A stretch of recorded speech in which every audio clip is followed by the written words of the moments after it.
Skuas are looking for an opportunity to steal eggs. As soon as they see something, they're in.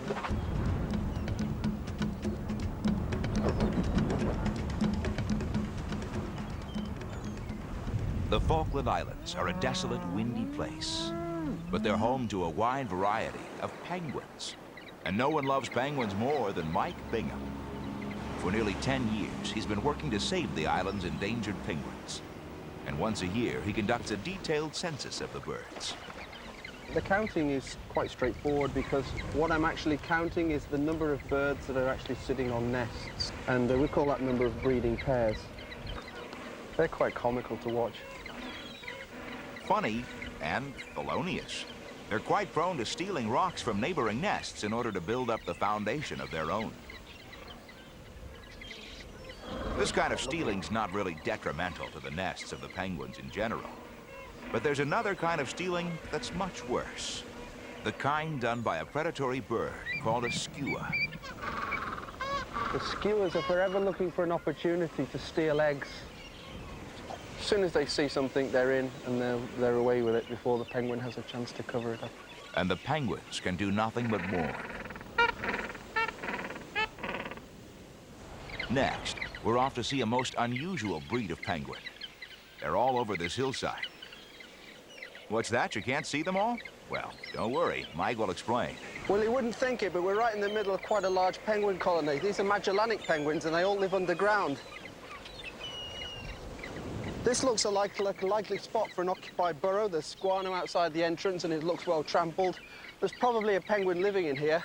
But to be quite sure, what I'm going to do is attach a light to the top of this camera and feed it down on a pole so that I can say for sure whether there's actually a penguin living in there or not. Let's see what we've got down here. Hey, there's something. There we go. There's a pair, huh? There's two penguins in this burrow. You can actually see one of the eggs. There's lots of burrows here, so to make sure that I don't keep counting the same burrows twice, I'm going to mark it with a little spot of red paint. That's our first one. But that's another confirmed occupied burrow. She's sitting quite comfortably, actually. She's not at all concerned by our light. This is only a small colony anyway, just a little over the 200 breeding pairs here. Now onto the rockhoppers. That entire grey mass up there, that's not rock. Those are penguins all mixed together, close together. So we head up toward the colony just in time to see the rockhoppers demonstrate their unique style of rock climbing. And the rockhoppers, they seem to like to come a long way up the beach. They look so comical hopping away, but it's actually a very effective means of getting up these slopes. You can see where they get the name rockhoppers from. And they're nesting in an area, 300-400 feet above sea level. And they climb up here every day. Every day they go down to the sea, hop back up again, and don't seem to mind at all. Well, so far the work's been quite easy, but when I first saw this colony, I thought, how on earth am I going to count this? Because there are just so many penguins together, and it's just such a huge colony. I mean, just look how many penguins there are. There's no gaps between them.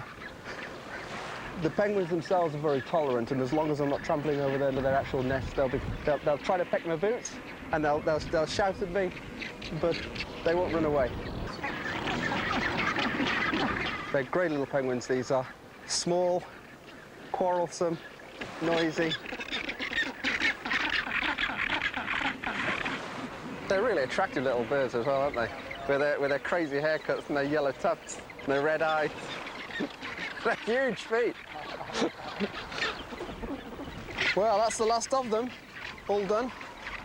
Been a busy time doing all these counts, but in the end there's 4,800 rockhoppers, just over 4,600 gentoos, a couple of thousand Magellanic penguins and 4 pairs of king penguins. Well, I've been here in the Falklands for 7 years now, and I hope to be here for many more years to come.